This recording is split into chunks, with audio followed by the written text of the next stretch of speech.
Sir, எங்கள் நிறுவனம் தந்த அழைப்பை ஏற்று கலந்து கொண்ட அனைத்து பத்திரிகை துறை சகோதரர்களுக்கும் நண்பர்களுக்கும் எனது முதல் வணக்கத்தை தெரிவித்துக் கொள்கிறேன். கடந்த எம்பி தேர்தலே நாங்கள் ஒரு இன்ட்ரடக்ஷன் தந்துடட்டா தெரியாது உங்களுக்கு. நான் இந்த ஃபீல்டில் வெளியே தெரிய வந்தது கடந்த பாராளுமன்ற தேர்தலுக்கு இதே இடத்துல பேட்டி கொடுத்துருக்கேன். 39 நாடாளுமன்றத்துக்கு கொடுத்துருக்கேன். 93% சக்ஸஸ் ரேட்டில் நான் கொடுத்த ஒரே யூடியூபர் நான் தான். அப்போ யூடியூப்பை க்ளோஸ் பண்ணி 1.5 வருஷம் ஆச்சு. அப்போ அதை ப்ரூவ் பண்ணுறதுக்காக நான் எம்பி எலெக்ஷனை பண்ணேன், என்னுடைய டேலண்ட்.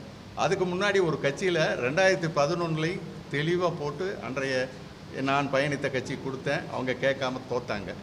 2016 நான் கிளியராக தான் கொடுத்துருக்கேன். அந்த ஆதாரங்கள்லாம் என்னுடைய யூடியூப்லேயே போட்டிருக்கேன், பிரிண்டட் மேட்டர். அன்னைக்கு நான் சரியாக கணித்தேன். Exit poll 2011 fault, 2016 fault. ஆனால் 2 தேர்தலும் 100% துல்லியமாக நான் கணிச்சிருக்கேன். அந்த ஆதாரங்கள் என் யூடியூப் எஸ்எஸ்என் சர்வேக்கு உள்ளே போனால் இருக்குது. அதே மாதிரி அதுக்கு அடுத்து நான் பண்ணியிருக்கிறது 2021 பண்ணியிருக்கேன். அப்பையும் நான் அந்த கட்சியில் பயணித்ததுனால சொல்கிறேன். இதில் இருந்து சொல்கிறதுக்கு என்ன எனக்கு இருக்குது, உண்மை பேசுகிறதுக்கு பயமில்லை. அமைச்சர் நேரு என்கிட்ட கூப்பிட்டு, சீனிவாசன் நீ ஒரு இது பண்ணி கொடு அப்படின்னு கேட்குறாரு. அவர் கேட்டதுக்கு ஒரு எனக்கெல்லாம் டைம் 1 வாரம் போதும். ஒரு இதை கணிக்கிறதுக்கு, தமிழகத்தின் அரசியலை கணிக்க எனக்கு 10 நாள் போதும். ஒரு 4 மண்டலத்தில் பயணிக்கிறேன். பயணிச்சுட்டு ரிசல்ட்டை அண்ணே 140லேருந்து 160 தான் வருங்கிறேன். அவர் என்கிட்ட கேட்ட கேள்வி இதுதான், என்ன சீனி இப்படி சொல்கிற, பிரசாந்த் கிஷோர் 200ன்னு சொல்கிறாரு, நீ என்ன 160ங்கிறன்ன.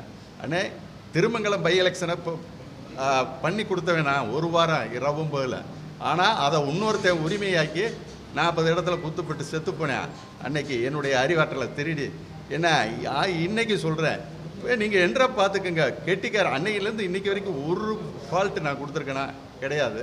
அப்போ இதையும் பார்த்துக்கங்க. என்ற அன்னைக்கு பிரசாந்த் கிஷோர் கெட்டிக்காரனா, நான் கெட்டிக்காரனா நீங்கள் பார்த்துக்கங்க. என்ன அதே மாதிரி 159 முடிஞ்சது. நேரு இருக்கார், யார் வேணால் செக் பண்ணிக்கலாம். இதை போன தேர்தலும் 100% துல்லியமாக செஞ்சு கொடுத்தது. இவ்வளவுக்கு எனக்கு டைம் 10 நாள் எடுத்துக்கிட்டேன் அதுக்கு. ஏன்னா அதுதான். அதுக்கு பிறகு தான் எனக்கு சில கசப்பு, என்னுடைய திறமைக்கேற்ற வாய்ப்பு அங்கே இல்லைன்ட்டு வெளியே சொல்லிட்டு தான் வந்தேன். ஏன்னா வேணானே, என்னுடைய திறமைக்கு ஏற்ற வாய்ப்பை தரமாட்டேங்கிறீங்க, சும்மா என்னமோ டிஷ்யூ பேப்பர் மாதிரி யூஸ் பண்ணி போட்டுட்டு போயிட்டே இருக்கீங்க, எனக்கு வேணாம், நான் விழுந்துட்டேன், செஞ்சுட்டேன், எனக்கு அரசியல் வேணாம், நான் பாட்டுக்கு என் திறனை நிரூபிக்க நான் ஒரு யூடியூப் ஆரம்பிக்க போகிறேன்னு ஆரம்பித்த 20 நாள் ஈரோடு கிழக்கு இடைத்தேர்தல் வருகிறது. ஈரோடு கிழக்கு இடைத்தேர்தலுடைய ரிசல்ட்டை ஆளுங்கட்சி ஜெயிக்கும்னு சின்ன குழந்தை கூட சொல்லிடும். ஒவ்வொரு கட்சி என்ன வாங்குறது 100% துல்லியமாக கொடுத்துருக்கேன். அது என்னுடைய யூடியூப்பில் ஆதாரமாக இருக்குது. 12 நாள் முன்னாடி. அதுக்கடுத்து பொது தேர்தல், அதை 93% எம்பி எலெக்ஷன் சொல்லிட்டேன். அடுத்து விக்கிரவாண்டி மிக வித்தியாசமான தேர்தல். ஏன்னா மெயினாக எதிர்கட்சி விளைவிக்கிறது பாமக, ஒரு சாதியை சார்ந்த கட்சி நிற்குது. அப்போ எப்படி ரிசல்ட் வரும்னு யாராலையும் கணிக்க முடியல. நான் கணிச்சிட்டேன் 10 நாளைக்கு முன்னாடியே, போடக்கூடாதுன்னு போடல. ஏன்னா அந்த 2 வருஷத்தில் எனக்கு என்ன பாடம் இருந்ததுன்னா, நான் என்ன போட்டாலும் ஒரு சிலர் அவங்களுடைய அறிவாற்றல் மாதிரி 2 நாள் கழித்து எடுத்து போட்டுக்கிறாங்க. இதை நான் பல தடவை பார்த்து வெறுத்து போனேன். இது எதுக்கடான்ட்டு சொல்கிறவங்க என்னை கோட் பண்ணியாவது சொல்லணும்ல, இந்த இவர் கரெக்டாக சொன்னார்ன்னு சொல்லாமல் அவங்க அறிவாளி மாதிரி பேசுனதுனால 6 மணிக்கு எலெக்ஷன் முடியுது. நைட்டு 9:30 மணிக்கு நான் ரிசல்ட் கொடுக்குறேன். விக்கிரவாண்டி எத்தனை 1000 டிஎம்கே வாங்கும், பாமக எத்தனை ஆயிரம், நாம் தமிழர் எத்தனை ஆயிரம்னு அதில் 1% எரர் கூட கிடையாது. அது யூடியூப்பில் இருக்குது, பார்த்துக்கலாம். இது என்னுடைய சர்வீஸ். நான் சர்வேல தோல்வியே கண்டதில்லை இது வரைக்கும். ஆனால் இந்த தேர்தல் அதுக்கு பிறகு நான் சினி ஃபீல்டுக்கு வந்துட்டேன். படம் தயாரிக்கணும் போதும், அந்த யூடியூப்பை சொல்லி தனி பாட்டினேன். என்னுடைய அறிவாற்றலுக்கு ப்ரூவ் பண்ணிட்டேன். 2 இடைத்தேர்தல், ஒரு பொது தேர்தல் ப்ரூவ் பண்ணிட்டேன். அதற்குரிய அங்கீகாரம் யூடியூப் இல்லை. இப்படி தான் பேசினேன். பார்வையாளர்கள் பெரும்பகுதி தற்குறிகளாக இருக்காங்க. ஒரு கட்சியை ஆதரித்து பேசினா லட்சக்கணக்கில் இது பண்ணுறீங்க. எனக்கு இது தேவையில்லை. என் அறிவாற்றலை ப்ரூவ் பண்ணிட்டேன். நான் என்னுடைய அறிவாற்றலை அந்த துறையில் காமிக்கலான்னு போகிறேன்ட்டு அதுக்கு வந்துட்டேன். ஒரு 6 மாதத்தில் 2 பவுண்டரி ஸ்கிரிப்ட் பக்காவாக பண்ணிட்டேன். சென்னைக்கு போயிட்டு பண்ணிகிட்டு இருந்தேன். அப்போ இந்த யூடியூப்புகளை பார்த்தவங்க இந்த துறையை விட்டே நான் ஒதுங்கிட்டேன் வேண்டான்ட்டு. ஒரு விஐபி அப்பப்போ என்கிட்ட பேசிக்கிட்டே இருப்பார். அவர் தேசிய கட்சியை சேர்ந்த விஐபி பேசிக்கிட்டு இருப்பார். அரசியல் நிலவரத்தை பற்றி பேசுவார். நானும் என்னன்னு சொல்லிகிட்டு இருப்பேன். திடீர்னு ஒரு நாள் போன மே மாதம் ஒரு பத்திரிகையாளர் மூலமாக இந்த மாதிரி திமுக தலைமையில் ஒரு விஐபி உங்களை இந்த ஆய்வு விஷயமாக பார்க்கணும், முடிஞ்சால் உங்கள் திறமையை பயன்படுத்திக்கிறேன்னு சொல்லி கூப்பிடுறாங்க. போய் பார்க்குறேன். 1/2 hour அப்பாயின்மெண்ட்டு. என்னை மாதிரி 3 பேரை கூப்பிட்றாங்க. அவங்க 1/2 hourல 2 பேரும் வெளியே போயிடுறாங்க. நான் 2.25 மணி நேரம் உட்காரேன். அவர் வந்து ரொம்ப பெரிய ஆள். 2.25 மணி நேரம்லாம் அவருக்கு டைமே பத்தாது. ஆனால் என்கிட்ட 2.25 மணி நேரம். காரணம் என்னுடைய ஸ்டஃப் தான். இந்த துறையில் என்னிடம் இருக்கும் ஆற்றல் தான். 2.25 மணி நேரம் பேசினார். அந்த பேச்சிலேயே இந்த அவுட்லைன் அப்போ அந்த புள்ளி என்கிட்ட கேட்டது, நாங்கள் 200 சீட்டு வருவோம் இல்லைன்னாரு. தலைகளை இந்த இடம் வர முடியாது. என்னன்னாரு, சார் இப்போ தனியாக நிற்கிறது பாமக, தேமுதிக, ஓபிஎஸ், டிடிவி, இத்தனை பேர் தனியாக இருக்காங்க. இந்த சூழ்நிலையில் உங்கள் இது ஃபுல்லாக இருக்குது. அவங்க எல்லாரும் அங்கே போய் சேர்ந்துட்டா நீங்கள் வரவே முடியாது. இதுதான் ரிசல்ட்டு. அப்போ நாங்கள் என்னன்னு கேட்குறாரு. அந்த கேம் சேஞ்சர் என்னங்கிறத அன்றைக்கே நான் சொல்லிட்டேன். என்னை இன்டர்வியூ காண்றப்பே நான் சொல்லிடுறேன். அந்த கேம் சேஞ்சர் அதுதான் இன்றைக்கி நடந்திருக்கு. இது உண்மை, மறுக்க முடியாது. ஏன்னா அவங்க அடுத்த ஆளுங்கட்சியை வரப்போகிறாங்க. ஏன்னா நான் போய் சொன்னால் என்னை விட மாட்டாங்க. இதுதான் அன்றைக்கி நான் என்ன சொன்னேனோ அதைத்தான் அவங்க செஞ்சாங்க. வேறு எதையும் அவங்க செய்யலை. இது நடந்தது. இதுக்கு நடுவில் அந்த தேசிய தலைவரை கூப்பிட்டு எனக்கு 234 தொகுதிக்கு எடுத்தாங்கன்னு கேட்குறாரு. நான் விஷயத்தை ஓப்பனாக சொல்கிறேன். இந்த மாதிரி கூப்பிட்ருக்காங்க, ஒரு பெரிய பட்ஜெட்டில் எனக்கு கொடுக்குறேன்னு சொல்லியிருக்காங்க, காத்துட்ருக்கேன். என்னொன்று அவர் ஜென்டில்மேன், தேசிய கட்சி சீனிவாசன், உங்கள் நேர்மை திறமை எனக்கு தெரியும். நீங்கள் அங்கே செய்கிறதுனா கிடைச்சா செஞ்சுக்கங்க, இல்லைன்னா நான் ஒரு ஸ்மால் அமௌண்ட்டு தர முடியும், தர்றேன், நீங்கள் எனக்கு செஞ்சு தாங்கன்னு அந்த தேசிய கட்சி தலைவர் சொல்லிடுறாரு. 1.5 மாதம் வெயிட் பண்ணுறேன். நான் என்ன ஒரு ஹிண்ட்டு கொடுத்தனோ அந்த ஹிண்ட்டுக்கான வேலைகளை திமுக சைடில் ஆரம்பிச்சிட்டாங்க. ஆனால் என்னை 1.5 மாதம் அடுத்த வாரம் பேசுவோன்னு இழுக்கிறாங்க. நான் பொறுமை இழந்து தேசிய கட்சி தலைவரை கூப்பிட்றேன். அவர் பெரிய விவிஐபி. கூப்பிட்டு, சார் வேணாம் சார், அந்த காலத்தில் இந்த கட்சியை நம்பி நான் மோசம் போனது போக, இப்போ நீங்கள் கொடுக்குற பட்ஜெட்டை கொடுக்க நான் செய்கிறேன் அப்படின்னு இதை ஏற்றுக்கிட்டு அப்படி ஆரம்பிக்கப்பட்டது இந்த சர்வே. நான் இந்த துறையை விட்டு விலகினேன். ரொம்ப வந்தது வாய்ப்பு. அதனால் பெரிய லெவலில் எப்போவுமே நான் 10 நாள் பண்ணுறவன். ஜூலை லாஸ்ட் வீக்கில் ஆரம்பிச்சிட்டேன். ஜூலை லாஸ்ட் வீக்கில் ஆரம்பித்து இந்த எலெக்ஷன் ஏப்ரல் 20ஆம் தேதி வரைக்கும் நான் பண்ணியிருக்கேன் தொடர்ந்து. ஏன்னா களம் மாறிக்கொண்டே இருந்தது. நான் இது வரைக்கும் பண்ண இந்த 20 வருஷத்துலேயே மிக சவாலான தேர்தல் இது. காரணம், அந்த புதுசாக ஒருத்தர் உள்ள நுழைகிறார். அவர் கணத்துக்கு கணம் மாறுறாரு. அவருடைய வாக்கு வங்கி மாறுறாரு. மீன் அந்த வாக்கு வங்கி மாறி மாறி வருது. அதை சமூக ரீதியாக ஆய்வு பண்ண வேண்டியிருக்கு, ரிலீஜியஸ் வைஸாகவும் அதை ஆய்வு பண்ண வேண்டியிருக்கு. இந்த ஆய்வுகளை எல்லாம் நான் ஜூலை லாஸ்ட்லேருந்தே ஆரம்பிச்சிடுறேன். ஜூலை லாஸ்ட்டில் அதன் பலங்கிறது வேறு. இப்போ பர்டிகுலராக நான் சொல்கிறது தாவேக்காவை பற்றி மட்டும் கொஞ்சம் டீட்டெயிலாகவே பேசுகிறேன். ஏன்னா என்னுடைய ஆய்வில் அந்த டிஃப்ரெண்ட் இதில் வந்தது. அவங்க 8 to 10% தான் அந்த ஆகஸ்ட் செப்டம்பரில் அவங்க நிலையாக இருந்தது.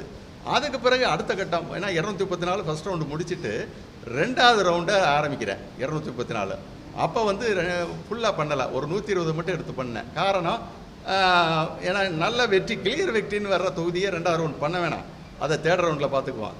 இந்த நெக் டு நெக் டஃப் அப்படிங்கிற தொகுதியில் மட்டும் ஒரு 118ன்னு நினைக்கிறேன், 18 அந்த 118 தொகுதியில் மட்டும் 2வது ரவுண்ட் பண்ணுறப்ப டிவிக்கே திரும்ப ரைஸ் ஆகுது. நெருக்கி 14 தாண்டி போயிட்டுருக்காங்க. 8 to 10 இருந்தவங்க 12லேருந்து 14 அந்த ரேஞ்சுக்கு போயிட்டாங்க டிவிக்கு. அதுவும் எனக்கு வாய்ப்பு கொடுத்தவங்களுக்கு நான் ரிப்போர்ட் கொடுத்துக்கிட்டே இருக்கேன். ஏன்னா இப்படி சேஞ்ச் ஆகுதுக்கலன்னு கொடுக்குறேன். பிறகு திரும்ப ஃபைனல் ரவுண்டை பிப்ரவரியில் முடிக்கிறப்ப அது வாக்கு வங்கி 15.7 போய் நின்றுச்சு. யார் 8 to 10 ஆரம்பித்த அந்த வாக்கு வங்கி இது 15.7 போய் நிற்கிது. எப்போ? பிப்ரவரி லாஸ்ட்டில், மார்ச் லாஸ்ட்டில். அப்போ வந்து இது மற்ற கட்சியில் அதனுடைய ரைசிங் யாரோ ஒருத்தரை பாதிக்கணும் இல்லையா? நான் முதல்ல இருந்தே கிளியராக அவங்க 10% 12% வாங்குறப்பயே அந்த வாக்கு வங்கியை யார் இழக்கிறா, யார் அது இதன் மூலம் இந்த தாவேக்கா படுறதுங்கிறது 10 மாதமாக அனலைஸ் பண்ணிக்கிட்டே தான் வந்தேன். அதில் யார் முதல் ரவுண்டில் பார்க்குறப்ப அதிக வாக்குகளை இழந்தது திமுக. அதுக்கு அடுத்து கொஞ்சம் அதிக வாக்குகளை இழந்தது அண்ணா திமுக. அதே மாதிரி நாம் தமிழரும் சரிபாதி வாக்குகளை நெருக்கி இழந்துட்டார். அந்த டயத்தில் ஆரம்பம் பண்ணுறப்ப சரிபாதி வாக்குகளை நாம் தமிழரும் இழந்தது. அவர் வாங்கினதில் சரிபாதி வாக்கை. ஏன்னா பிறகு விடுதலை சிறுத்தைகளும் சொல்லிக்கொள்ளும் அளவுக்கு கணிசமாக இழந்தனர். பிறகு சின்ன இவ்வளோ சொல்லணும்னா கன்னியாகுமரியில் ஒரு டிஃப்ரெண்ட்டு. நாகர்கோவிலில் மற்ற எங்கேயும் பாஜக தாவேக்காவிடம் வாக்கு இழக்கலை. ஆனால் கன்னியாகுமரி மாவட்டத்தில் மட்டும் என்னன்னு தெரியல, தாவேக்காவிடம் பாஜக வாக்கு இழந்துச்சு. அந்த ஒரு வினோதமான நிலையை அந்த டிஸ்ட்ரிக்டில் மட்டும் பார்த்தேன். பிறகு சின்ன கட்சியிலேருந்து 1-2 போச்சு. ஆனால் இந்த நான் சொன்ன பெரிய 4 கட்சி தான் இழந்தது. இது இப்படியே போயிட்டே இருக்குது. இதனுடைய தாக்கம் கூட அவர் கடைசியில் வந்து இப்போ ஃபினிஷ் ஆனது ஏப்ரல் 20 வரைக்கும் பண்ணிருந்தேன் இல்லையா? இது ஒரு 60 தொகுதியை திரும்ப 4வது ரவுண்டில் பண்ணுறேன். 3வது ரவுண்டு முடிச்சிட்டேன் 15.7. திரும்பவும் சில முக்கிய தொகுதிகள் ஜோன் வைஸ் அப்படி செலக்ட் பண்ணி இந்த ஏப்ரல் 2லேருந்து 20 வரைக்கும் பண்ணியிருக்கேன். அது ஒரு 60 62 தொகுதின்னு நினைக்கிறேன். அதில் பார்த்தீங்கன்னா கிளியர் கட்டாக அதனுடைய ரைஸ் திரும்பவும் தாவேகா கடைசி இந்த 15 நாளுக்குள்ள 2.2 வாக்கு சதவீதம் உயர்ந்துட்டார். அதையும் கணித்தேன். அந்த 2.2 யார் இழக்கிறாங்க கடைசி நேர கட்டத்தில்னு பார்த்தா, அதை இழக்கிறது வந்து குறிப்பாக திமுக வந்து 2.5 வாங்கினார். 2.2ல் 2.5 வாங்குறாரு. ஆனால் இழக்கிறது 2.2 வாக்க சதவீதத்தை திமுக இழக்குது. அண்ணா திமுகவும் 1.3% வாக்க அந்த கடைசி நேரத்தில் இழக்குது. 2 பேருமே இழக்கிறாங்க.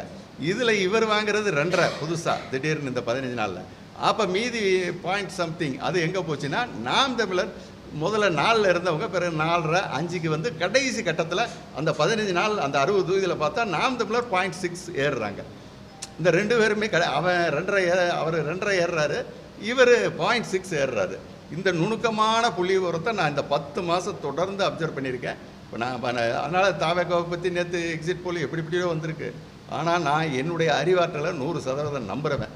4ஆம் தேதி பார்த்துக்கலாம் யார் அறிவாளிங்கிறத நீங்கள் பார்த்துக்கலாம். நான் அறிவாளின்னு தான் பேசுகிறேன். ஏன்னா நான் கடந்த 3 பொதுத்தேர்தலில் எல்லா எக்ஸிட் போலும் ஃபெயிலியர். பிரசாந்த் கிஷோரும் ஃபெயிலியர். நான் நிரூபிச்சிருக்கேன். அனைத்து சாட்சிகளும் இருக்குது, யாரும் மறுக்க முடியாது. இப்பையும் நான் வந்து கொடுக்குறது 100% சரியாக இருக்குன்னு நம்பி தான் கொடுக்குறேன். எந்த கட்சிக்கு சாதகமாக பாதகமாங்கிறது, ஏன்னா எனக்கு கொடுத்த கட்சிக்கு ஃபெயிலியர்னு கொடுத்துட்டேன். தேசிய கட்சி எந்த விதத்துலையும் ஜெயிக்க முடியாது, தோப்பிங்கிறது தெள்ள தெளிவாக கொடுத்துட்டேன். ஏன்னா எதாக இருந்தாலும் அதுக்காக அவங்களுக்கு திருப்தி படுத்துன்னு நான் ஒன்றும் தப்பான ரிப்போர்ட் அவங்களுக்கு கொடுக்கல. நான் உணர்ந்த சரியான ரிப்போர்ட்டை கொடுத்துட்டேன். ஏன்னா இதுதான் சார் வரும்னு சொல்லி கொடுத்துட்டேன். அதுக்கு பிறகு இப்போ இந்த 15 நாள் மாற்றம் எல்லாமே, ஏன்னா அவங்க எனக்கு இது இந்த சர்வே பண்ண சொன்னதுனால எல்லா புள்ளிவரும் கொடுக்கணும் இல்லையா, எல்லாம் முறைப்படி கொடுத்தாச்சு. அவங்களும் அவர் ஒரு ஜென்டில்மேன், அவர் புரிஞ்சுக்குவார், எல்லாம் புரிஞ்சுக்கிட்டாரு. இதுதான் சார் இந்த தாவகவனுடைய வளர்ச்சி, இத்தனை மாற்றங்கள். அதனால் இந்த தேர்தல் மிக சவாலானதாக எந்த ஒரு ஆய்வாளருக்கும் இருந்திருக்கும். எனக்கே இவ்வளவு கஷ்டப்பட்டேன் தாவேக்கா அவனுடைய இந்த எழுச்சிகள் இதெல்லாம். இப்போ நேற்று அந்த மை ஆக்சிஸில் ஒரு இது பார்த்தேன், அது திட்டமிட்ட பொய்ங்கிறத நான் இவ்வளோ தூரம் பண்ணுறவன் எதையும் உண்மையையும் உணர முடியும், பொய்ன்னு உணர முடியும். அந்த கொடுத்துருக்கிற வாக்கு சதவீதம் குறிப்பாக சில விஷயங்கள் வன்னியர் வாக்கு வங்கியில் அவங்க சொல்கிறது 29 28 வாங்குறதா சொல்கிறாங்க. நிச்சயம் அத்தனை பெர்சன்ட்லாம் தாவேக்கா வன்னியர் வாக்கை வாங்கவே முடியாது. வன்னியர் வாக்கில் நான் வடமண்டலம் மொத்தம், ஏன்னா எல்லா வயசும் எடுத்திருக்கேன், நான் 10 மாதமாக எடுத்திருக்கேன் பிரித்து. வன்னியர் பொதுவான அந்த இது என்ன எனக்கு வந்திருக்குன்னா, இந்த 10 மாதம் எடுத்ததுலேயும் வன்னியர் வாக்கில் முதல் நிலை ஆதரவுங்கிறது 30% சில்லற அதிமுகவுக்கு தான் போகுது. அதை ஒட்டி 27% வன்னியருடைய ஆதரவு பாமகவுக்கு போகுது. அதுக்கடுத்து ஒரு 20% ரேஞ்சில் இவங்களுக்கு வருது. யாருக்கு? திமுகவுக்கு. திமுக லீஸ்ட்டு தான், அவங்களோட வன்னியர் சமூகத்தில் 3ஆவதாக தான் இருக்குது. இவர் அதுக்கு கீழே இப்போ 8 to 10% குறைந்தபட்ச ஆதரவு தான் வன்னியர் சமூகத்தில். ஆனால் அந்த மை ஆக்சிஸ் அதில் பார்த்தீங்கன்னா அதே வந்து ஒரு அந்த சர்வே தவறுங்கிறதுக்கு இந்த, ஏன்னா அது வந்து ஒரு சாதி அமைப்பு ரீதியான கட்சி இருக்குங்க, அதுக்கு தான் 27% போகிறாங்க. அவங்க அதை விட்டுட்டுலாம் தாவேக்காவுக்கு வந்திருக்காங்க. அதுவும் எப்போனா இவங்க டாக்டர் ராமதாஸ் அன்புமணிக்கிடையே பிரச்சனைகள் ஓடிச்சு இல்லையா ஜனவரி, அப்போ தான் முதல் முறையாக வன்னியர் வாக்கு கொஞ்சம் ஸ்லிப் ஆகி ஒரு வெறுப்பில் அது கேட்குறோம் வேட்டியில், ஏங்க நீங்களாம் பாமக அப்படின்னு கிராமங்களில் கேட்குறப்ப என்ன ரொம்ப சலிப்பாக அவங்க 2 பேரும் சண்டை போடுறது பிடிக்கலை. அவங்களுக்கு பிடிக்காமல் தாவேக்காவுக்கு இளைஞர்கள் அப்போ தான் லைட்டாக ஷிஃப்ட் ஆகுறாங்க. அந்த ஜனவரி பிப்ரவரியில் அது கொஞ்சம் ஷிஃப்ட் ஆகியிருக்காங்க. அது 10%க்குள்ளே தான் வன்னியர் வாக்கு. ஏன்னா இதுதான். ஆனால் ஒரு எதுலேயுமே ஒரு கிராச்சுக்கு அதை 10ங்கிறத 12 15 சொன்னால் ஏற்றுக்கலாம்.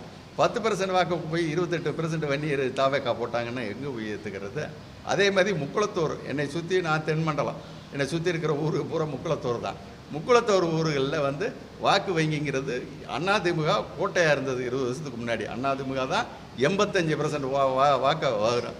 இப்போ நடந்த பல்வேறு அரசியல் மாற்றங்களால் இப்போ முக்குளத்தூர் வங்கி என்னவா இருக்குன்னா ஒரு 30-33% டிஎம்கே வாங்குது, ஏடிஎம்கே 20 சில்லற சம்திங்கு, கொஞ்சம் நாம் தமிழர், ஏன்னா பிறகு இவங்க சசிகலா, டிடிவியும் ஒரு 10-15% அந்த வாக்கில் வாங்குறாரு முக்குளத்தூரில். இப்படி எல்லாரும் பிரிச்சுக்கிறாங்க. அது முக்குளத்தூர் ஒரு தன்மையில் இல்லை. தாவேக்காவும் 10-12% அங்கேயும் வாங்குது. அதையும் அவர்கள் அந்த இது டேட்டாவில் கொடுக்குறாங்க. முக்குளத்தூர் 28 30 சொன்னாங்க. ஆக சம்பந்தமில்லாத புள்ளி விவரங்கள் அதில் கொடுக்கப்பட்டிருக்குன்னா அதனால் அந்த ரிசல்ட் எந்த விதத்துலையும் வர்றதுக்கு வாய்ப்பே இல்லை. இது என்னுடைய ஒரு கன்க்ளூஷன். நான் ஏன்னா 10 மாதம் அவங்க எத்தனை நாள் எடுத்தாங்கன்னு எனக்கு தெரியாது. நான் 10 மாதமாக தொடர்ந்து 3 ரவுண்டு எடுத்துட்டேன். கடைசியில் 60 தொகுதியை 4வது ரவுண்டும் எடுத்திருக்கேன். இப்போ அந்த தமிழக அளவில் அதை உங்களுக்கு வாசி கேட்டால் தாவேக்கா 100 ஓட்டு வாங்குறதுனா என்னென்ன, ஏன்னா அது வந்து ஒரு அந்த கான்செப்ட் எல்லாருக்கும் தெரிய வேண்டிய கான்செப்ட்டு. இப்போ தாவாக்கா பார்த்தீங்கன்னா சார் 4 மண்டலத்துக்கும் கம்யூனிட்டியை பிரிச்சிருக்கேன். வடக்கு மண்டலம் ஒட்டுமொத்த இதை உங்களுக்கு சொல்கிறேன். தாவேக்கா ஆதரவு நிலை ஒட்டுமொத்தம் தமிழகத்தில் எப்படின்னா அவர் 100 ஓட்டு வாங்குறாருன்னு வைங்க. தாவேக்கா டிவிக்கு 100 ஓட்டு வாங்குது. எங்கேருந்தெல்லாம் அதை வாங்குறாங்கன்னா கிறிஸ்தவர்கிட்ட இருந்து 6.3%, முஸ்லீம்கிட்டேருந்து 3.6, முக்குளத்தோர்கிட்ட இருந்து 6.7 இருக்குது. எங்கே இருக்குது? 30 எங்கே சார் இருக்குது? அந்த நிறுவனம் அப்படி சொல்லுது. ஏன்னா பட்டியல் சமூகத்தில் தான் 29.7, 30% வாக்கை எங்கேருந்து வாங்குறாரு? டிவிக்கு பட்டியல் சமூகத்திலேருந்து தான் வாங்குறாரு, 30%. அதுக்கடுத்து கொங்கு கவுண்டர்கிட்ட 2.3 லீஸ்ட்டு தான். அதற்கான காரணம் என்னதான் இருந்தாலும் கொங்கு வேளாள கவுண்டர்கள் தங்கள் இனத்தை சேர்ந்த எடப்பாடி வரணும்னு தானே விரும்புவாங்க. அதனால் திமுக தான் பெரும்பகுதியினர். இவருக்கு எப்படி வருவாங்க? வரமாட்டாங்க. அதுதான் லாஜிக்கு. அதனால் கொங்கு வேளாள கவுண்டர் ரொம்ப லீஸ்ட்டாக 2.3, வன்னியர் வந்து 6.2, நாயுடு நாயக்கரில் 3.6. நாயுடு நாயக்கர்லையும் டிவிக்கு ஆதரவு கம்மி தான். காரணம் அதில் வந்து எஜுகேட்டடு நிறைய ரொம்ப வேலைகள் நல்ல இதில் இருக்காங்க. தாவேக்கான்னா கொஞ்சம் நான் கிராமங்களை பண்ணுறப்ப அசிங்கமாக உணர்றாங்க. தாவேக்கான்னு சொல்கிறத அவங்க ஃபீல் பண்ணுறாங்க அசிங்கமே, என்னை போய் தாவேக்கான்னு கேட்குறீங்கன்னு. அப்படி ஒரு நிலைமை அந்த இதில் இருக்குது. ஏன்னா முத்திரையர் 2.3, யாதவர் 3.3, உடையார் 0.6. அனைத்து செட்டியார்கள் தமிழ், தெலுங்கு, கன்னடம். தமிழ்நாட்டில் பார்த்தீங்கன்னா செட்டியார்கள் 3 வகையாக பெருவாரியாக இருக்காங்க. தமிழ் பேசுகிற செட்டியார் அளவுக்கு தெலுங்கு பேசுகிற செட்டியார்கள் இருக்காங்க. ஓரளவு கணிசமாக கன்னடம் பேசும் செட்டியார்கள். அதனால் அனைத்து செட்டியார்களுக்கு தான் நாங்கள் தொகுத்தெடுத்தோம். எடுக்கிறப்ப 3.1, நாடார்கள் 5.5, ஐயர் 0.2, பிள்ளை முதலியார் 4.9, இதர சாதியினர், இதரனா சிறு இதில் வருங்க. இந்த போயர், வளையர், மூப்பர், இப்படி பல சிறு சாதிகளை சொல்லலாம். வண்ணார், நாவிதர், இப்படி பல சிறு சாதிகள்லேருந்து 14.9, ஏறத்தாழ 15% ஓட்டு வந்து அந்த மிக சிறு சாதிகள்லேருந்து டிவிக்கு அதற்கு போகுது. அவங்கெல்லாம் வந்து ஒரு மாற்றத்தை எதிர்நோக்கி அப்படி போகிறாங்க. இதுதான் அவங்களுடைய அவர் 100 ஓட்டு வாங்கினா இந்த பேட்டர்னில் இந்த ஜாதி இதிலேருந்து இதுதான். இப்போ நான் கொடுக்குறதுலேருந்து 2% கூடலாம், 1% குறையலாம். ஆனால் ஒரே அடியாக 7% வரதை போய் 30% போட்டால் அது ஆகாது. இது தாவேக்காவுக்கு. பாஜகவினுடைய ஆதரவோட பாஜக இப்போ ஒவ்வொரு கட்சிக்கும் பலம் எடுக்கிறப்ப இன்றைக்கு பாஜகவின் உண்மையான பலம் 6.5%லேருந்து 7% இருக்குது தமிழகத்தில். அதுதான். ஆனால் இப்போ அந்த வளர்ச்சி 1.5 வருஷமாக அப்படியே ஸ்டாப் ஆகி நிற்குது. வளர்ச்சியே இல்லை, அதே நிலையில் அப்படியே நிற்குது. 6.5% அதனால் வச்சுக்கலாம். அவங்க இது பார்த்திங்கன்னா பாஜகவுக்கு மாநில அளவில் எப்படி அந்த சமூக ஆதரவு இருக்குன்னா, உங்களுக்கு பாஜக பார்த்திங்கன்னா 100 ஓட்டு வாங்கினா கிறிஸ்தவர் ஓட்டு 0.7, அதாவது 1க்கும் கம்மின்னு வந்திருக்கு. முஸ்லீம் 0.4 பாஜகவுக்கு. ஏன்னா முக்குளத்தூரில் 9.9, ஏறத்தாழ 10% வாக்கு. பட்டியல் சமூகத்தில் குறைவு தான் பாஜக 7.4. ஏன்னா கொங்கு கவுண்டர் மற்றும் அனைத்து கவுண்டர், ஏன்னா கவுண்டரில் கொங்கு கவுண்டர் தவிர நாட்டு கவுண்டர், இந்த கன்னடம் பேசுகிற கவுண்டர் பல வகைகள் இருக்குது. அந்த ஒட்டுமொத்த பிரிவு பார்த்திங்கன்னா 9.1, அவங்களும் அதிகம். நாயுடு நாயக்கரில் 4.3, வன்னியரில் 6.8, முத்திரையரில் 2.2, யாதவரில் 5.4. யாதவரில் கணிசமாக குறிப்பிட தகுந்த அளவு பாஜக பரவலாக செல்வாக்கில் இருக்கிறத உணர முடியுது. உடையாரில் 1.3, அனைத்து செட்டியாரில் 5.2. அனைத்து செட்டியார்லேயும் பாஜக கொஞ்சம் நல்லா தான் இருந்தது. நாடாரில் அதேமாரி ஹை இருக்கிறதுலையே தமிழ்நாட்டில் பாஜக வாக்கு வங்கியில் நாடார் அந்த 100 ஓட்டில் 12.1, சுமார் 12% நாடார் வாக்குகள் பாஜக கிட்ட இருக்குது. ஏன்னா ஐயர் வாக்கில் 1.4, பிள்ளை முதலியார் 10.9. அதேமாதிரி பிள்ளை முதலியார் கேட்டகரியும் பாஜக நல்லா இருக்குது. இதர சாதியினர் 17, சாதி கூறாதவர் இது ஒரு கேட்டகரி. எந்த கட்சிக்குன்னு சொல்லுவாங்க, இந்த கட்சின்னு ஆதரவுன்னு சாதி சொல்ல மாட்டாங்க. இந்த பாஜகவில் சாதி கூறாதவர் 5.3ன்னு வந்திருக்கு. இது அந்த தேமுதிக கூட அதே மாதிரி தேமுதிக இந்த சிறிய கட்சிகளை மட்டும் உங்களுக்கு அதுக்காக ஒரு புரியணுங்கிறது சொல்கிறேன். தேமுதிகவுக்கு கிறிஸ்தரில் 0.2, முஸ்லீமில் 1.6, முக்குளத்தோரில் 9%, பட்டியல் இனத்தவர் 23.9. தேமுதிகவும் பட்டியல் அது வாங்குகிற 100 வாக்கில் 24 வாக்கை பட்டியல் சமூகத்திலேருந்து வாங்குது. இது தமிழ்நாட்டின் பரவலாக அது ஏன்னா கவுண்டர்கள் 3.2, 1 இயரில் 14.2, 1 இயர்லையும் நல்லா இருக்குது தேமுதிக. நாயுடு நாயக்கரில் 11.7, பிள்ளை முதலியாரில் 5%, முத்தரையரில் 4.7, யாதவரில் 4.5, உடையாரில் 3%, அனைத்து செட்டியாரில் 4.2, நாடாரில் 2.7, ஐயரில் இல்லை தேமுதிக.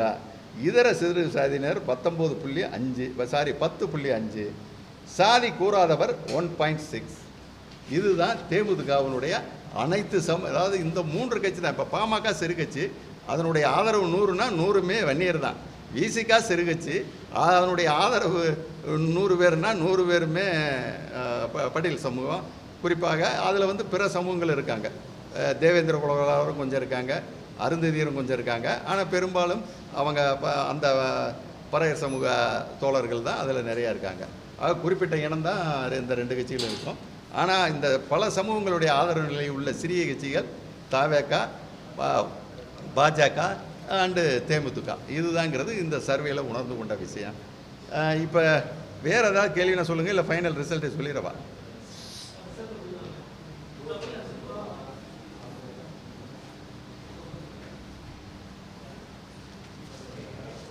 அதே மாதிரி அதாவது தமிழ்நாடு லெவலில் சார் அந்த ஃபஸ்ட் ரவுண்டு முடிக்கிறப்ப நான் ஒவ்வொரு கட்சிக்கு என்னென்னு எடுத்தேன், ஒவ்வொரு கட்சியுடைய பலம் என்னவாக இருக்குன்னு. அதில் என்ன வந்ததுன்னா டிஎம்கேவுக்கு 33% வந்தது. எப்போ ஆகஸ்ட்டில் முடித்தேன் இல்லையா, ஜூலையில் ஆரம்பித்து ஆகஸ்ட்டில் முடிக்கிறப்ப 33% திமுகவுக்கு வந்தது. ஆனால் அதை முழு கட்சி பலம் என்று சொல்ல முடியாது. திமுகவுக்குன்னு போடணுங்கிற எண்ணம் உள்ளவங்க அதில் உள்ளே வந்துடுவாங்க ஆட்டோமேட்டிக்காக. ஏன்னா பெரிய கட்சிக்கு மட்டும் அது நடக்கும். ஏன்னா நாங்கள் கூட்டணி இந்த கூட்டணியாக அந்த கூட்டணியாங்கிறப்ப அந்த நடுநிலை வாக்காளர் அதில் உள்ளே வந்துடுவாங்க. ஏடிஎம்கேவுக்கு 27.7. ஆனால் 27.7ங்கிறது கட்சி பலமே கிடையாது. இந்த நடுநிலை பிடிக்காதவங்க உள்ளே வருவாங்க. ஆனால் சிறிய கட்சிகளுக்கெல்லாம் நான் கூறுறது அவங்க உண்மையான இன்றைய கட்சி பலம். காங்கிரஸ் 3.5. காங்கிரஸினுடைய தமிழ்நாட்டின் பலம். இவங்க சிலர் அரசியல் வல்லுநர்னு உட்காந்துக்கிட்டு அவங்க வாங்கின தொகுதியில் 6% ஓட்டு வாங்கியிருக்காங்க. வாங்குகிற ஓட்டுக்கும் கட்சி உண்மையான கட்சி பலத்தை எப்படி ட்ரேஸ் பண்ண முடியும்னா, ஒரு தொகுதியில் 300 சாம்பிள்னால் 234 தொகுதியிலையும் 300 சாம்பிள் எடுக்கணும். எடுத்து பார்த்து அந்த 1,00,000 சாம்பிள் நெருங்கி வரும்.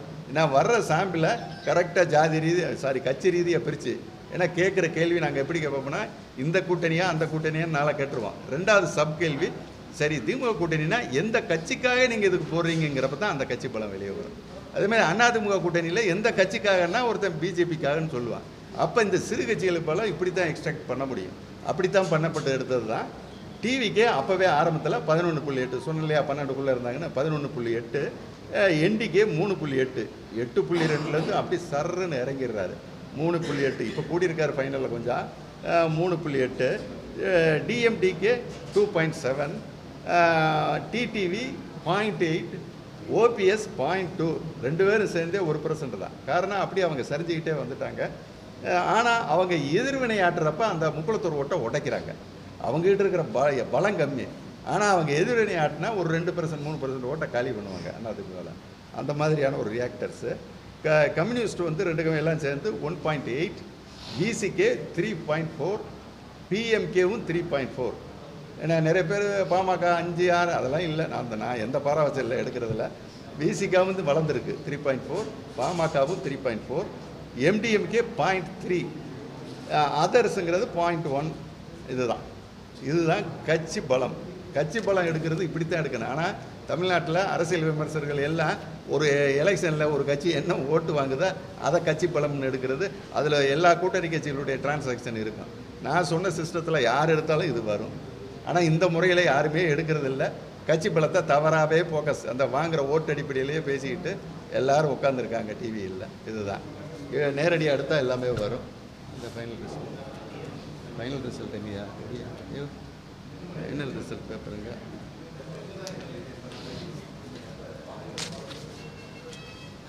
சார் ஃபைனல் ரிசல்ட் தொகுதி வாசிக்கவா இல்லை சும்மா இது மட்டும் சொல்லிடுவா? அதுதான் சார். நாங்கள் அதை சொல்லிடுறேன், சாம்பிள் சொல்லிடுறேன். ஃபர்ஸ்ட் ரவுண்டில் கரெக்டாக 96,000 சில்லரை வந்துச்சு சார். 96 சம்திங். செகண்ட் ரவுண்டு 118 தானே எடுத்தேன். அந்த எடுக்கிறப்ப ஒரு 46,000 சம்திங் வந்துச்சு. இது ரெண்டையும் கூட்டினா பார்த்துக்கங்களேன், 142 வரும்னு நினைக்கிறேன். அதுக்கு பிறகு மூணாவது ரவுண்டு போகிறப்ப திரும்பவும் நியர்லி ஒரு 90, நான் அதை மறந்துட்டேன், 97ஓ 98ஓ வந்தது. அப்போ ஏறக்குறைய 240 வந்திருந்ததுங்கிறது ஞாபகம். அதுக்கு பிறகு இந்த 60 தொகுதியை கடைசி கட்டத்தில் எடுக்கிறோம் பார்த்தீங்களா, இந்த 60 தொகுதி அது ஒரு 25,000 சில்லரை எடுத்தேன். அப்போ ஏறக்குறைய 2,40,000, இது ஒரு 20 சில்லரை, 2,60,000 சில்லரை சாம்பிள் இருக்குது. நான் கூட அதை ஃபோட்டோ வீட்டில் பண்டில் அடக்கி வச்சுருக்கேன், ஒரு ரூம் ஃபுல்லாக. அதை ஃபோட்டோ எடுத்துகிட்டு வரேன்னு நினச்சேன், மறந்துட்டேன். இப்போயும் இருக்குது அது எல்லா சாம்பிளும் வீட்டில் ஒரு ரூம் ஃபுல்லாக கிடக்குது. ஏன்னா இதெல்லாம் ஃபண்டிங் ஒருத்தர் கொடுக்காம இல்லை, நான் யூடியூப்புக்காக செஞ்சேன். என் கை காசை போட்டு 12 லட்சம் செலவு பண்ணி எம்பி எலெக்ஷன் பண்ணேன், 3 ரவுண்டு பண்ணேன். ஆனால் அது சுருக்கமாக 36,000 சாம்பிள். அதை இது கலெக்ட் பண்ணவே எனக்கு 12 லட்சம் ஆச்சு. அது என் சொந்த காசு. இப்போ என்னுடைய காசு அல்ல, யார் என்னை எடுக்க சொன்னாரோ அவருடைய பணத்தில் தான் நான் எடுத்திருக்கேன். இதுதான் அவர் ப்ராஜெக்ட். 2,64,000 வருது. அதுதான் first round July last week ஆரம்பித்து ஆகஸ்ட்டு செப்டம்பர் வரைக்கும் எடுக்கிறேன். அந்த 2.5 மாதத்தில் அந்த 96,000 முடிக்கிறேன். அது அந்த அந்த அப்போ இந்த களம், ஏன்னா கூட்டணியெல்லாம் அமையலை, களம் எதை நோக்கி போகுதுங்கிறத தெரிஞ்சுக்கிறேன்னு, ஒவ்வொரு கட்சியினுடைய பலத்தை தெரியணும்னு அந்த கேள்வி வச்சு எடுக்கிறேன்.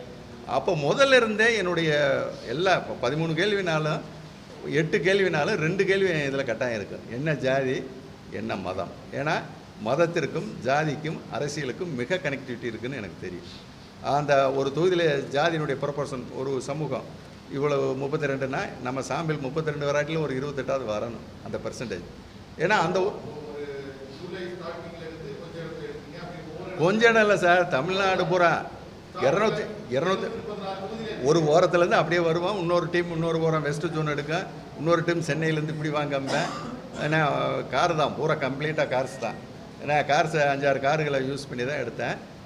அப்போது உங்களுக்கு நான் சார்ட் அவுட் நான் தான் கம்ப்ளீட்டாக போடுவேன். நான் ஏதோ ஒன்றில் போயிட்டுருப்பேன், ஏதோ ஒரு டீம். சார் அதெல்லாம் வெளியே சொல்ல முடியாது சார். செலவு எவ்வளோன்னு எனக்கு ஒருத்தர் காசு கொடுத்துருக்காரு, அவர் காசில் எடுத்திருக்கேன். எனக்கு என்ன லாபம் இதெல்லாம் நான் வெளிப்படையை சொல்ல முடியுமா? சொல்லக்கூடாது இல்லையா?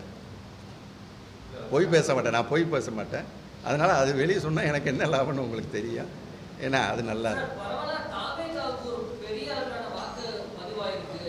ஆமாம், அது ரிசல்ட் உண்மைதான் சார், நிச்சயம் கூடியிருக்காங்க. அதை நான் ரிசல்ட்டை கொடுக்குறேன், என்னுடைய ரிசல்ட் அப்சர்வேஷனில் எனது நாலேஜ் படி கொடுக்குறேன். 4ஆம் தேதி நீங்கள் பார்த்துக்கோங்க, நான் சொல்கிறது சரியாக வருதா இல்லைன்னு 4ஆம் தேதி பார்த்துக்கோங்க நிச்சயம்.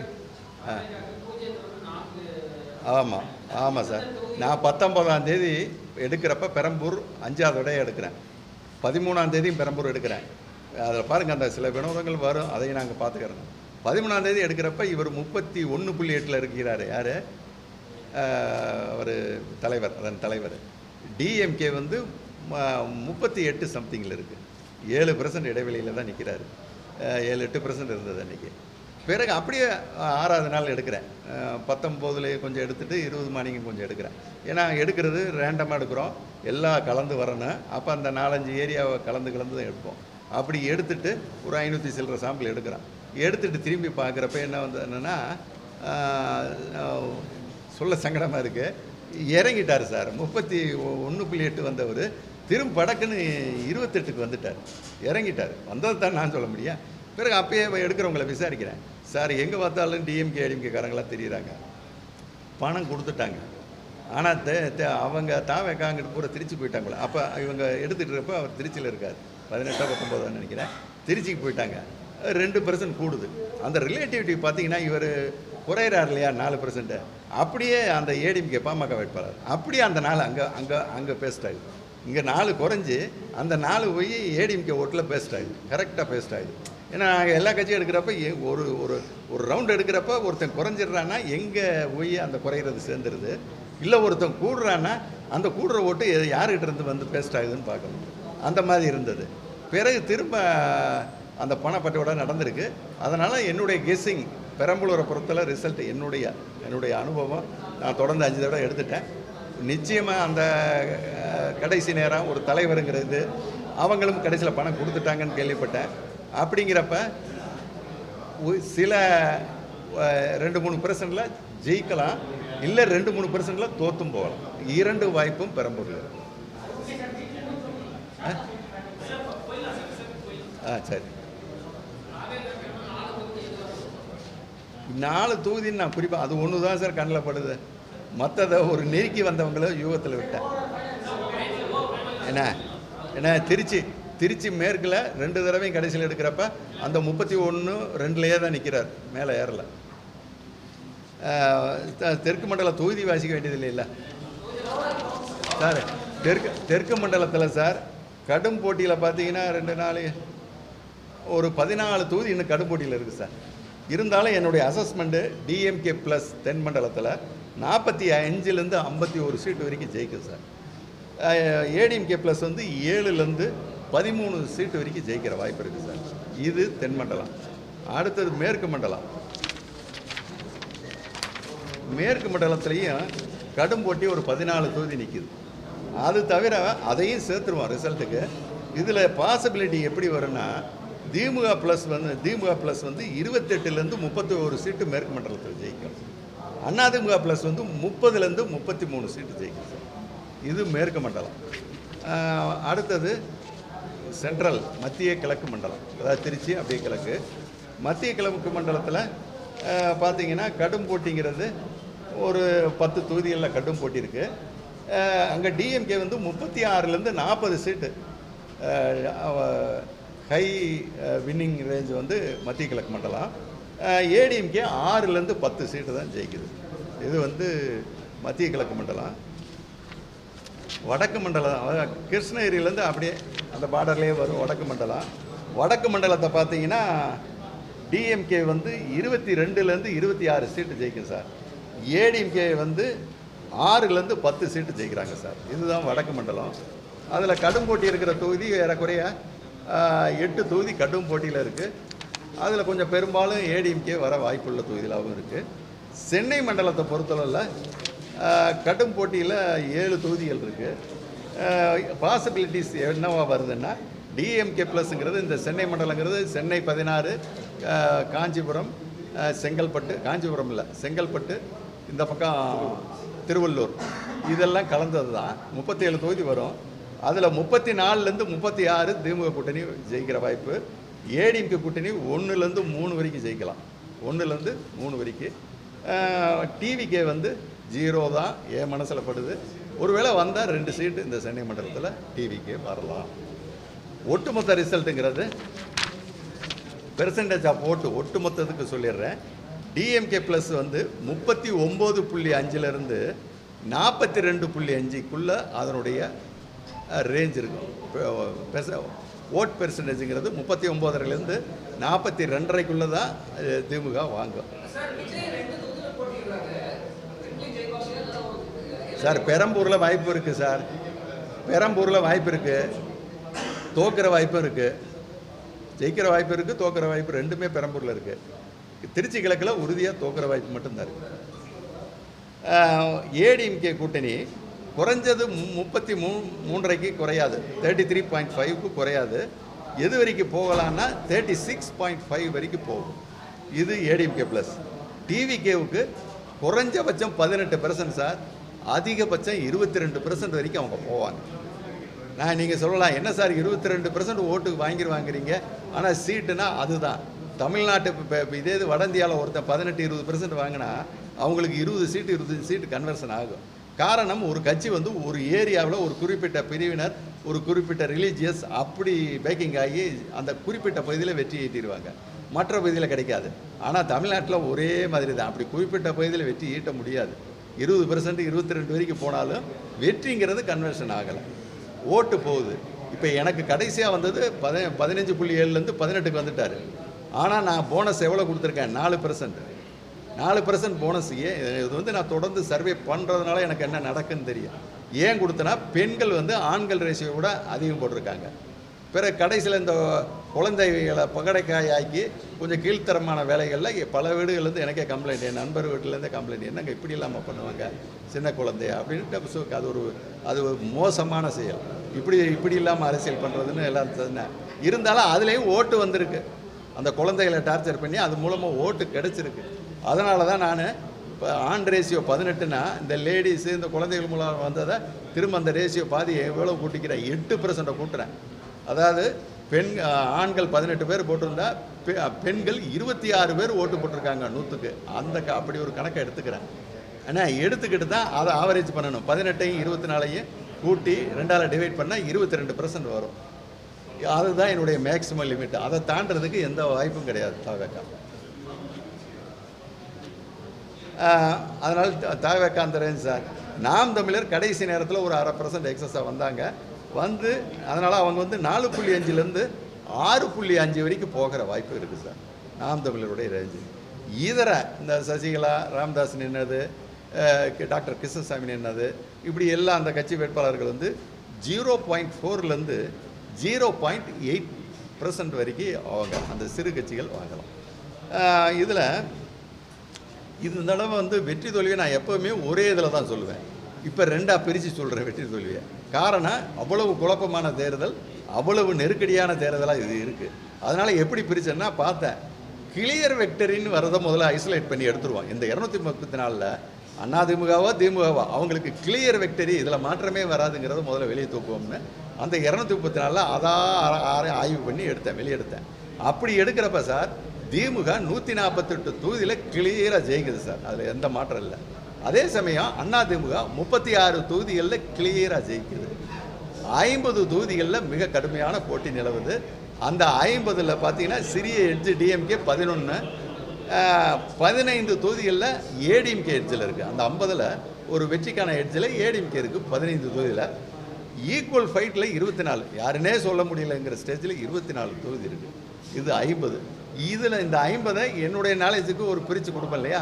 அப்படி பிரித்து கொடுக்குறப்ப தான் அந்த ரேஞ்ச் எப்படி போகுதுன்னா, டிஎம்கே ப்ளஸ்ங்கிறது 170லேருந்து 188 வரைக்கும் போகும். ஏன்னா ஏடிஎம்கே ப்ளஸ்ங்கிறது 46 குறையாது, 64க்கு எக்ஸீட் ஆகாது. இது ஏடிஎம்கே. ஏன்னா தாவேக்கா 0 to 4, 0 to 2 சென்னை மண்டலம் பண்ணியிருக்கேன். எங்கேயா தப்பி ஜெயிக்கலாம் இல்லையா? இண்டிவிஜுவல் பேர்சன் அந்த அமைப்பில் என்ன பல இடங்களில் கேட்குறேன், எங்கேயும் வரலை. இருந்தாலும் ஒரு யூகா, ஏன்னா ஓட்டு நிறையா வாங்குறாரு. ஆனால் எனக்கு வெற்றி வரல. இருந்தாலும் ஒரு யூகத்தின் அடிப்படையில் ஒரு ஃப்ளோ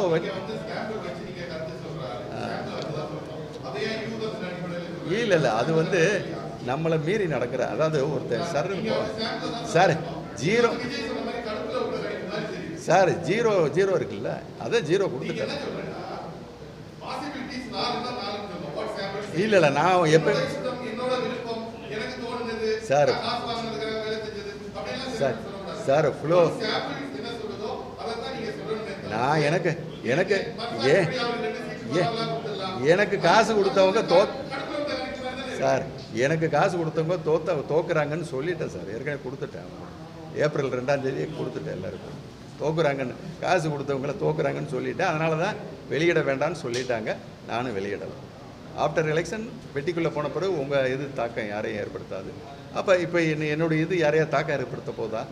கிடையாது. இது யாரையும் எந்த தாக்கம் ஏற்படுத்தும்.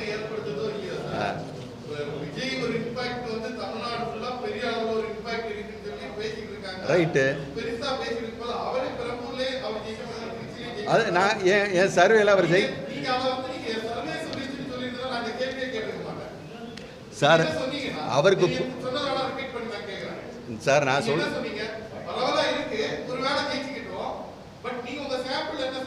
சாம்பிள் 0 தான் சார் காட்டுது. 4 வரைக்கும் சார் அது சார் நான் என்ன சொல்கிறேன், ஆமாம் இருக்கலாம். சரி இப்போ வச்சுக்கோங்க, உங்கள் கருத்தை வச்சுக்கோங்க. 4ஆம் தேதி சரி வச்சிருங்க. இவர் ஒரு அறவேக்காடுன்னு வச்சுக்கோங்க சார். அதை பற்றி இல்லை. 4ஆம் தேதி எண்ணி போடுறப்ப யார் டேலண்ட் பிரில்லியன்ட்டுங்கிறது வெளி உலகத்தை அறிஞ்சிக்கிறது. போதுமா?